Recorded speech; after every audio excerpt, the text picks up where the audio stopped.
এই নিয়ে 4 নম্বর আজকে পিঠে বানানো হচ্ছে, কিন্তু আগে যে পিঠে বানিয়েছে আরও 3 দিন, সেই 3 দিনের ভিডিওগুলো তোমাদের সাথে শেয়ার করা হয়নি।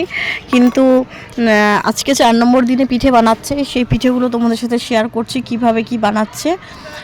তো চলো ভিডিওটার সঙ্গে থাকো। আজকে পাটিসাপটা বানাচ্ছে, আগের দিন ওই সাঁচের পিঠে বা চিতই পিঠে যেটাই বলো সেটা বানিয়েছিল। এক এক দিন এক এক রকম বানায়।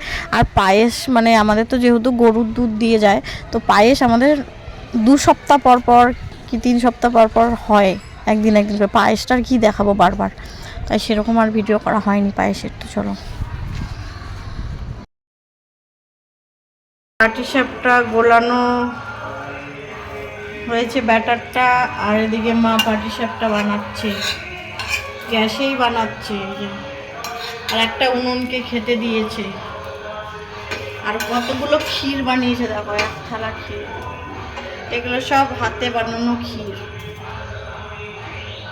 দুটো রেডি হয়েছে দেখো, কি সুন্দর।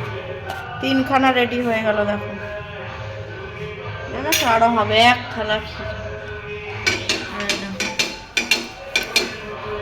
এক গামলা এই যে ব্যাটার বানানো। দেখাও তো আমার ক্ষীরের মধ্যে কি দিয়েছো মা, আমার ক্ষীরের মধ্যে কি দিয়েছে মা, আমার সোনা মা কি দিয়েছো মা বলো, ক্ষীরের মধ্যে কি দিয়েছো বলতে হবে।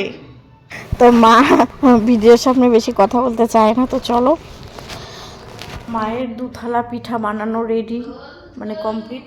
এর ভেতরে আরও আছে, মানে এগুলো সিঙ্গেল করে রাখা, এর তলায় আরও ডবল ডবল করে রাখা রয়েছে। তো 2 থালা পিঠা অনেকগুলো খাওয়া হয়ে গেছে, এখানে অনেকগুলো পিঠে খাওয়া হয়ে গেছে, আর বাকিগুলো রয়েছে। এখানে ক্ষীর রয়েছে, এটা পরের দিন অন্য কিছু পিঠে বানাবে। এতগুলো ক্ষীর শেষ হয়েছে, তার মধ্যে আমি অনেক কটা খেয়েছি, আর এগুলো রয়েছে। খাওয়ার পরে যেগুলো রয়েছে 2 থালা, সেগুলো দেখালাম। আর বাকি ক্ষীর রয়েছে এতটা, এই দেখো ক্ষীর রয়েছে এতটা। ক্ষীরগুলো দিয়ে অন্য পিঠে বানাবে, দুধ পুলি পিঠে তো খুব ভালো লাগে পাটিসাপটার সাথে। তো চলো, যা পিঠে বানিয়েছে সবাই 7-8টা করে খেয়েছে, আর বাকি 2 থালা রয়েছে, একে ওকে দেওয়া হবে। আর ক্ষীর রয়েছে কিছুটা, দেখো এই দেখো, এটা হচ্ছে মানে মা নিজে ঘরে বানানো ক্ষীর। এটা কি দিয়ে বানিয়েছে জানো, এটা বানিয়েছে হচ্ছে খোয়া ক্ষীর, তারপরে গরুর দুধ আর গুড় দিয়ে। হেভি টেস্ট হয়, প্রচণ্ড ভালো হয়। কেনা পিঠেতে এত টেস্ট হবে না, বানানোতে যা টেস্ট হয়। তো চলো।